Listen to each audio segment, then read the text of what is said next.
Hello everyone, this is Coach Suiso and welcome to this very short and sweet video on 713, which is pH and solubility. A lot of pH falls into the Unit 8 realm, however there's a very specific niche part of pH that really ties in with Le Chatelier's principle, and so we want to make sure we kind of touch on that while we're in equilibrium unit. So before we get started, let's do a very brief recap on pH and what the pH scale means so that when I talk about raising and lowering the pH, you understand what that means on a very basic, no pun intended, level. So remember, when we have a pH that is at a 7, that means we are neutral.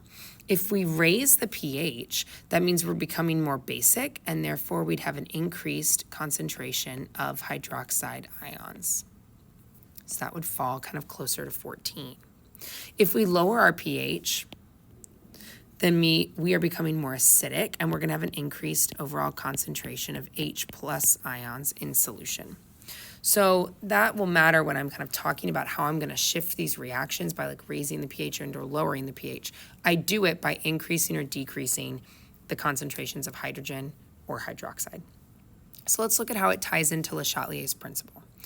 The solubilities of other substances can depend on the pH of the solution. So when you talk about changing the pH, you're not just like shifting it one way or the other, with no reasoning. There's actually concentrations that will change because of the pH. So let's look at this first reaction. We've got magnesium hydroxide dissolving into its two aqueous ions of magnesium and hydroxide, and here's my KSP. So let's say I go into a scenario where I lower the pH. So I want to know what happens to this particular reaction when I lower the pH. Okay, so lowering the pH means I've made it more acidic. So one way I could do that is by, say, adding HCl. HCl, when you put it into solution, it is a one-way reaction that becomes H plus and Cl minus. So basically what I've done when I've lowered this pH is I've dumped a bunch of H plus ions into my system. Now, if I look up here at my original reaction, I don't have H plus in there. So you have to get rid of the idea in your head that the only way to affect the system is by adding something that's specifically in the system. Because I don't have H plus. But H plus will react with OH to form water. And the minute you get water, you don't have OH anymore. So ultimately, we're going to be lowering that concentration of that hydroxide, because it's going to react with all the H plus that you dumped in there. So ultimately, my concentration of OH will go down. If my concentration of OH goes down, my Q is going to be less than my K, so my equilibrium will shift to the right. And you can also think about that as if I lower this, I shift to the right to fix that problem. You don't need to worry about S, that's entropy. We will worry about that in Unit 9. Now let's look at another example. What if I raise the pH? Raising the pH means I've added some sort of base. So I could add NH3, or you could add any of those strong bases that end in hydroxide. But no matter what, when you add a base, ultimately you are adding OH ions. Okay? So the really important thing to note here when you're adding NH3, yes, you've got this here, but ultimately adding a base means you're adding OH. So don't get those two confused. Okay? So when I increase my concentration of hydroxide, now my K is going to be larger. My Q, is going to be larger than my K, so I'm going to shift to the left. So here's my hydroxide, increasing its concentration, going to the left. So ultimately adding NH3 really breaks down into hydroxide. Now let's look at less obvious ones that are affected by pH. So I could add conjugates of things. So for example, if I add ammonium, NH4 plus, that can remove OH ions. So if I added ammonium to this particular reaction here, ammonium would add or would combine with OH to form ammonia and water. Therefore, if I have OH in my solution, its concentration will go down. I could also add conjugate bases. If I add anything that could pair with hydrogen, I could ultimately lower the hydrogen concentration in a reaction. So looking at, say, this example down here, the solubility equilibrium of barium fluoride. Barium fluoride breaks into these two right here.